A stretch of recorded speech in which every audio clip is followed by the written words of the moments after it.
K. Thayat പുരസ്കാരം നേടിയ അലാവുദ്ദീനും അത്ഭുത വിളക്കും എന്ന പുസ്തകത്തിൻ്റെ ആസ്വാദനക്കുറിപ്പുമായിട്ടാണ് ഞാൻ വന്നിരിക്കുന്നത്.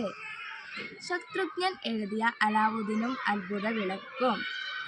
പണ്ട് പണ്ട് അറബ് ദേശത്തെ ജോർദാൻ നദിയുടെ തീരത്തുള്ള നാസാത്യൻ എന്ന ഒരു ചെറിയ പട്ടണത്തിൽ മുസ്തഫ ബിൻ മൊയ്നുദ്ദീൻ എന്ന ഒരാളുണ്ടായിരുന്നു.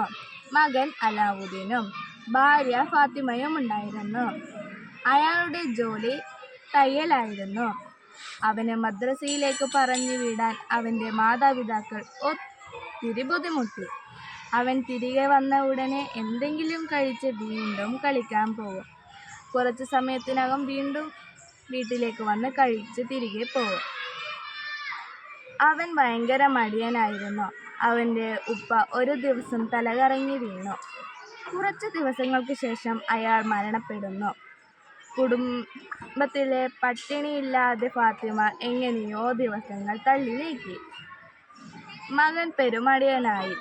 ഒരു ദിവസം അവൻ്റെ ഉമ്മ നൂല് ചെറിയ കമ്പിൽ ചുറ്റിക്കൊണ്ടിരിക്കുന്ന നേരത്ത് അവൻ്റെ ഒച്ച കേട്ടു. "ഉമ്മ, ദേ ഇളയപ്പ വന്നിരിക്കുന്നു." അവന് സന്തോഷമായി. രണ്ടും കൽപ്പിച്ച് അലാവുദ്ദീൻ തടാകത്തിൻ്റെ അടുത്തേക്ക് നടന്നു. ചാടാൻ തുടങ്ങുന്നതിന് മുമ്പ് ഒരു കൈവിളക്കു കണ്ടു.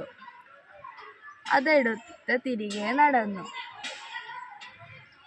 ആഫ്രിക്കൻ കാട്ടിലുള്ള കൊട്ടാരത്തിലെ രാജാവ് എന്നും എഴുന്നേൽക്കുന്നത് പോലെ എഴുന്നേറ്റു. രാജാവ് ചോദിച്ചു, "എന്തു പറ്റിയെന്ന്?"